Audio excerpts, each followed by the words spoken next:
Assalamualaikum warahmatullahi wabarakatuh. Saya Waalaikumsalam. sebagai moderator wawancara kali ini ingin memperkenalkan diri. Nama saya Nisa Luciani Zahra, NPM 2008 2010 153. Pertama-tama kami mengucapkan banyak terima kasih kepada Kak Iza yang sudah meluangkan waktunya untuk wawancara kami. Nah, selanjutnya saya akan mempersilahkan kepada Kak Iza untuk memperkenalkan diri. Silakan Kak Iza. Perkenalkan, nama saya Iza Taskia dari Sistem Informasi Angkatan 2019. Oke, terus selanjutnya marilah kita masuk ke dalam acara yaitu sesi wawancara. Ini yang pertama, yang yang bertanya pertama kali ini saya dulu ya Kak. Apa pengalaman menarik selama Kakak menjadi bagian dalam organisasi ISKOM, komunitas? Pengalaman menarik yang dari ISKOM itu dari iklannya sih.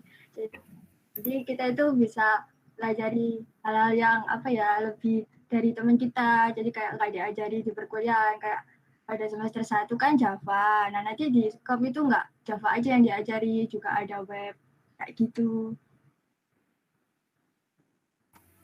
Oke Kak, terus pertanyaan selanjutnya. Seperti apa seleksinya saat Kakak mendaftar di komunitas yang Kakak jalani saat ini dan tipsnya? Karena di Iskom ini komunitas, jadinya itu nggak ada seleksi sih, kayak cuma ada pas mau diklat itu ada wawancara tentang kayak basic-basic sih, kayak pingin masuk ke akademik atau non akademik kayak gitu. Oke Kak, eh menurut Kakak gimana sih cara public speaking kalau lagi nervous nih Kak? Tipsnya gimana cara mengatasinya?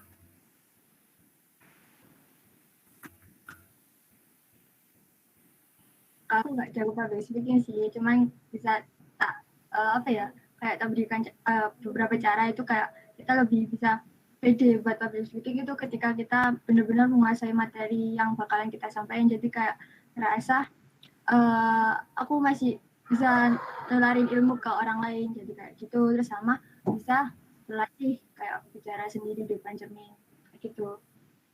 Oke oke Kak, makasih Kak. Ini kalau di ISKOM kan Sama kata Kakak kan bisa milih ya kayak antara Java sama web programming. Nah, kalau ngambil dua-duanya bisa Kak?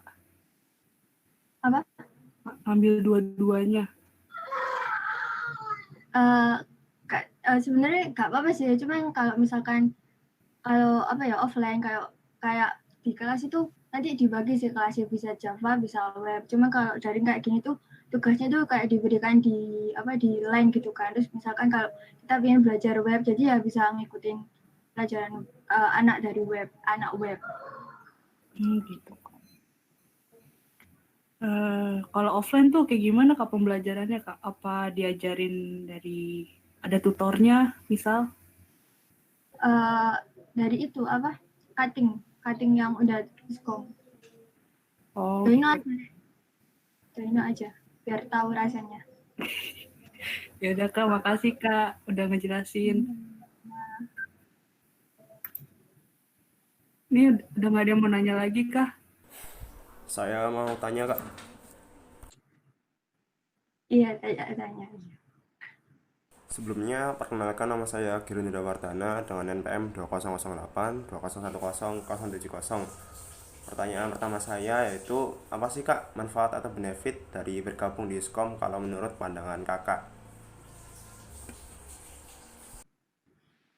Benefit yang tak dapat itu kayak tadi sih, kayak dapat pelajaran yang tambahan dari gimana, kayak gak di kuliah itu kayak gak diajarin. Terus kan soalnya aku dari SMA sih, jadi kayak belum tahu kayak sistem informasi itu kayak gimana, jadi kayak lebih diajarin oh gini gini gini. Terus lebih kayak misalnya mau UTS itu juga ada pembelajaran kayak susahnya itu di mana sih, terus dibahas bareng kayak gitu yang tak dapat sih. Terus relasi sama kating-kating sama alumni dari iskomnya sendiri itu. Oh oke Kak, selanjutnya untuk pertanyaan kedua, bagaimana sih Kak potensi terhadap pengembangan karakter Kakak setelah bergabung di ISKOM dan apa yang ingin dicapai selanjutnya? perkembangan sih di Iskom itu kemarin kan selama pandemi itu kayak nggak ada pembelajaran sih, kayak cuman dikasih soal gitu. Terus ya lumayan tahu kayak web itu ada apa aja. Kepinginnya ingin belajar web lebih sih. Oke, baik Kak. Untuk pertanyaan saya yang terakhir, saya dengar mahasiswa yang aktif organisasi atau komunitas biasa dicap sebagai mahasiswa abadi. Nah, bagaimana sih pendapat Kakak tentang statement tersebut? Menurutku tergantung dari mahasiswanya sendiri. Kalau misalkan mahasiswa itu bisa bagi waktu antara perkuliahan sama organisasi pasti bisa sih. Tapi susahnya itu kayak gini loh, misalkan udah mau lulus 3,5 tahun, cuman dia itu sebagai ketua BEM kan periodenya 1 tahun, cuman dia itu pingin lulusnya 3,5 tahun kan nggak bisa, jadi dia harus bertanggung jawab pada periode 1 tahunnya itu, jadi dia masih kayak terkekang di kampus gitu. Cuman kalau untuk mahasiswa abadi itu tergantung mahasiswanya sendiri sih. Tahu Kak Pandu Kak, PLJ fakultas. Tahu Kak, tahu. Nah itu kan juga itu sih udah sempro tapi dia juga the BLJ dari fakultas. Jadi bisa bagi waktu. Menurutku gitu. Oke, berarti nggak semua mahasiswa yang ikut di komunitas maupun organisasi termasuk mahasiswa abadi ya Kak ya? Karena dibuktikan juga banyak mahasiswa yang ikut keduanya tapi masih bisa memegang prestasi tersebut. Ya, Oke Kak, terima kasih banyak. sama-sama. Ayo yang lain. Kak, saya mau nanya Kak. Ya, silakan.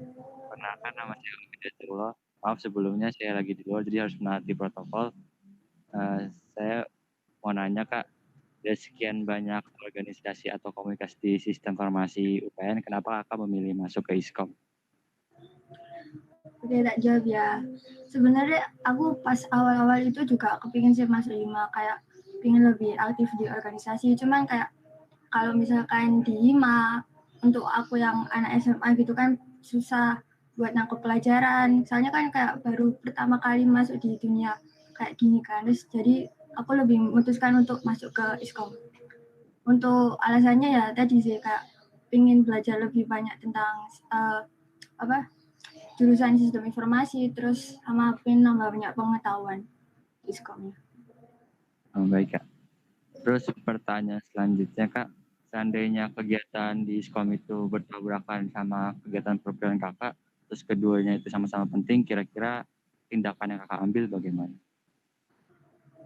Kalau misalkan ya kayak di Iskom itu misalkan ada event gitu masih bisa ditunda, itu pasti aku ngambil perkuliahan sih. Cuman kalau misalkan event Iskom itu udah tepat pada tanggal itu tiba-tiba ada kayak perkuliahan mendadak, pasti aku izin sih, terus kayak minta, Bu, apakah ada tugas lain untuk pengganti itu, terus kalau nggak gitu ya tanya-tanya materi ke teman.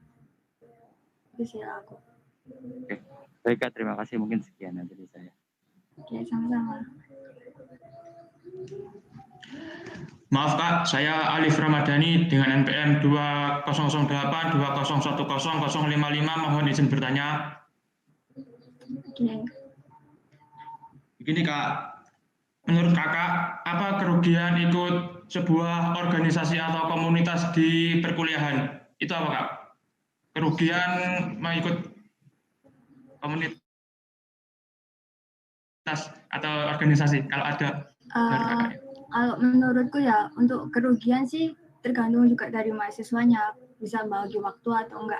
Kalau misalkan dia bisa bagi waktu mungkin itu jadi keuntungan sih, dia bisa aktif di perkuliahan, terus bisa aktif di organisasi, kan jadinya kayak dia tuh nambah soft skill gitu loh, kayak kan di pekerjaan juga enggak melulu tentang hard skill-nya, cuman di perusahaan juga membutuhkan kayak kerjasama dari tim kayak gitu sih. Cuman kalau kerugiannya itu tergantung dari mahasiswanya itu sendiri. Kalau misalkan dia nggak bagi waktu terus kayak fokus di organisasi, dia kan bakalan keteteran gitu sih sama perkuliahannya, terus kayak skripsinya nggak selesai, terus banyak yang ngulang matkul, itu kan juga menurutku jadi kerugian sih kalau gitu.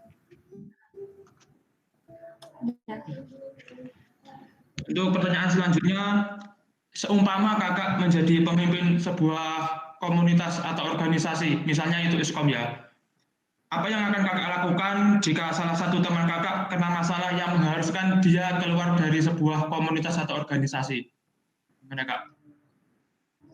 Oke, kalau menurutku sih kayak permasalahan itu diselesaikan baik-baik, terus kayak mengambil keputusan apa yang harus dilakukan untuk anak ini. Kalau misalkan emang terpaksa keluar, ya nggak apa-apa. Kan karena apa ya, kalau misalkan di ISKOM ya kan komunitas, jadi nggak terikat dalam kayak himpunan gitu sih.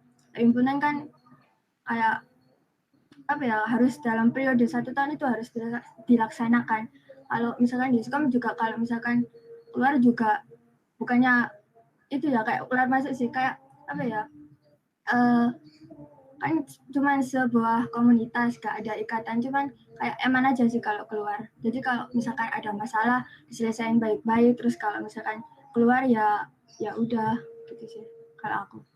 Cuman harus ada kejelasan kenapa kok keluar, terus permasalahannya gimana, terus penyelesaian kayak gimana. Jika untuk pertanyaan yang terakhir, maaf kak, kira-kira rencana apa ya yang akan kakak ambil setelah lulus dari UPN Veteran Jatim?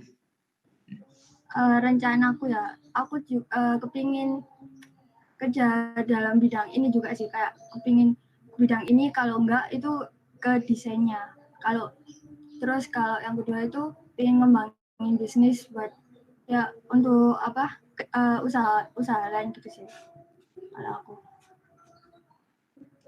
Baik kak, terima kasih. Sama-sama. Kak, aku mau nanya nih, kalau ISKOM tuh eventnya apa aja sih? Event ISKOM nanti ada sih di Desember karena apa masih direncanakan. Cuman mungkin itu dulu sih, soalnya apa ya, aku masih jadi anggota akademik gitu sih. Kalau masalah event-event nanti mungkin bisa tanya ke apa ya, eventnya. Ini udah dibuka belum sih ISKOM? Belum ya? Belum kayaknya sih Kak. Sepertinya belum kak. Terus yang bisa partisipasi tuh semuanya atau khusus anggotanya aja Kak? Berpartisipasi di eventnya ta? Iya. Mungkin kayak webinar gitu sih, jadi bisa kalau join gitu. Oh iya, gitu Kak. Ini ada yang mau nanya lagi nggak? Aku mau nanya Kak, Oke. kenapa kakak memutuskan untuk masuk ke dalam organisasi? Jujur aja ya, aku belum pernah kayak dari SMP sampai SMA itu belum pernah ngikut OSIS, belum pernah jadi panitia. Baru kali ini kayak ikut organisasi, ikut kepanitiaan. Soalnya kayak baru melek itu pas kuliah. Wah, ternyata di kuliah itu kita tuh harus gini-gini buat nambah relasi, buat apa ya, kayak di pekerjaan itu kayak IPK itu cuman kayak sebagai administrasi gitu loh. Cuman kalau misalkan udah kerja itu kan kita membutuhkan kerjasama tim, nggak gitu sih. Menurutku penting gitu. Ya. Selanjutnya ya Kak, apa saja yang perlu dipertimbangkan saat kakak masuk ke dalam organisasi? Kalau menurutku ya itu tanggung jawab, komitmen, sama bagi waktu. Kalau kita nggak bisa komitmen sama apa yang kita pilih gitu kan, kayak ogah-ogahan itu kayak bakal kisruh gak sih organisasinya itu, kayak loh kok gini gitu kan. Terus baru tanggung jawab sama tugas-tugas yang udah diberikan, terus sama bagi waktu biar fokus kita tuh nggak tadi, cuman kan kita bukan buat organisasian. Jadi ya itu sih 3 hal penting yang harus kita pikirkan gitu sebelum masuk ke organisasi.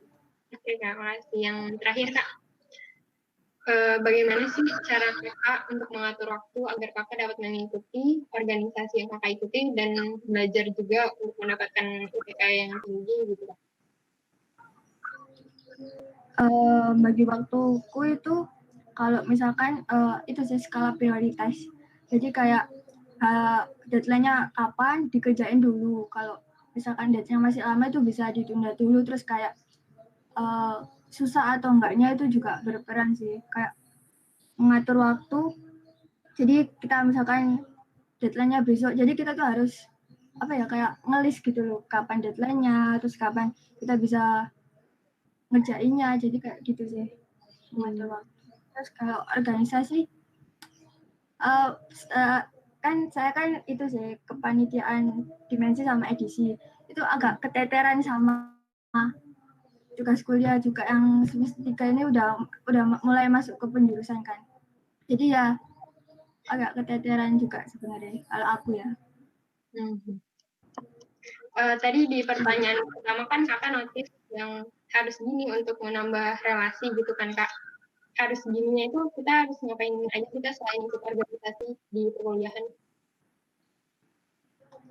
Menambah relasi ya. Bisa dengan apa ya? Ikut kepanitiaan terus Kak.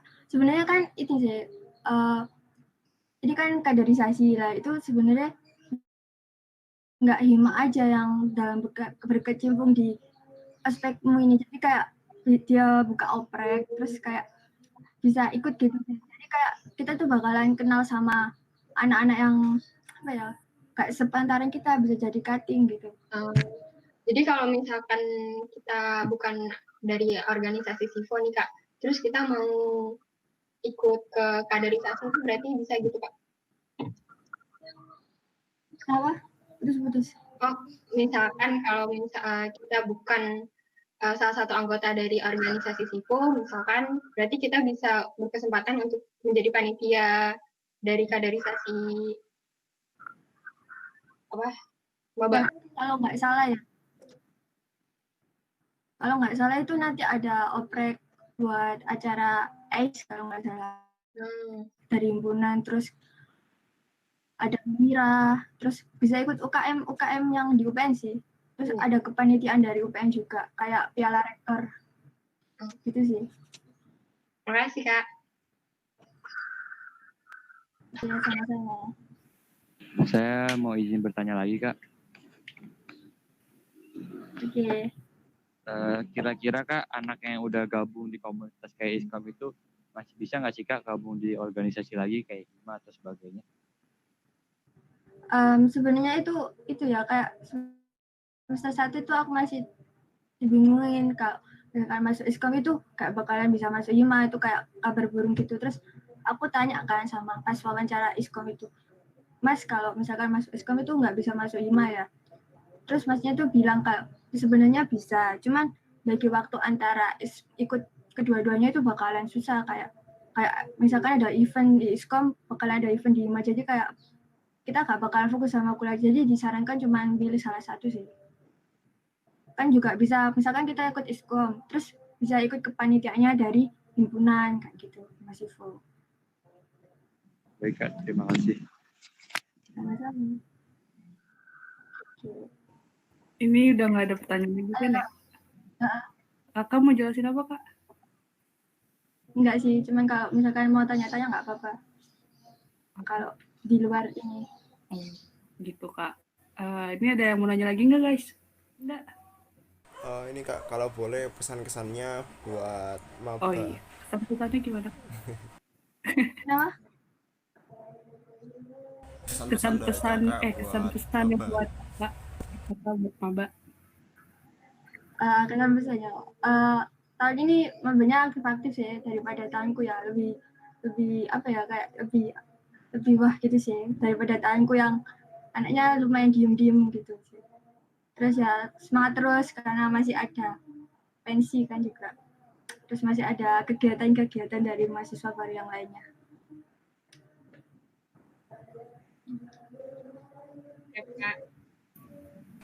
Oke Kak, makasih. Semangat juga kakaknya.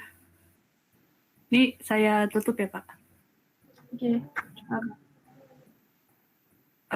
Alhamdulillah kita sudah di ujung acara. Sekali lagi kami ucapkan terima kasih kepada Kak Iza selaku narasumber wawancara kali ini. Dan semoga teman-teman mendapatkan manfaat dari sesi wawancara ini. Saya selaku moderator mengucapkan mohon maaf yang sebesar-besarnya bila ada kesalahan kata maupun sikap. Wassalamualaikum warahmatullahi wabarakatuh. Waalaikumsalam warahmatullahi Waalaikumsalam warahmatullahi wabarakatuh. Terima kasih Kak Iza. Terima kasih Kak Iza. Terima kasih banyak, Semangat Kak. terus ya. Makasih, Dadah. Kak.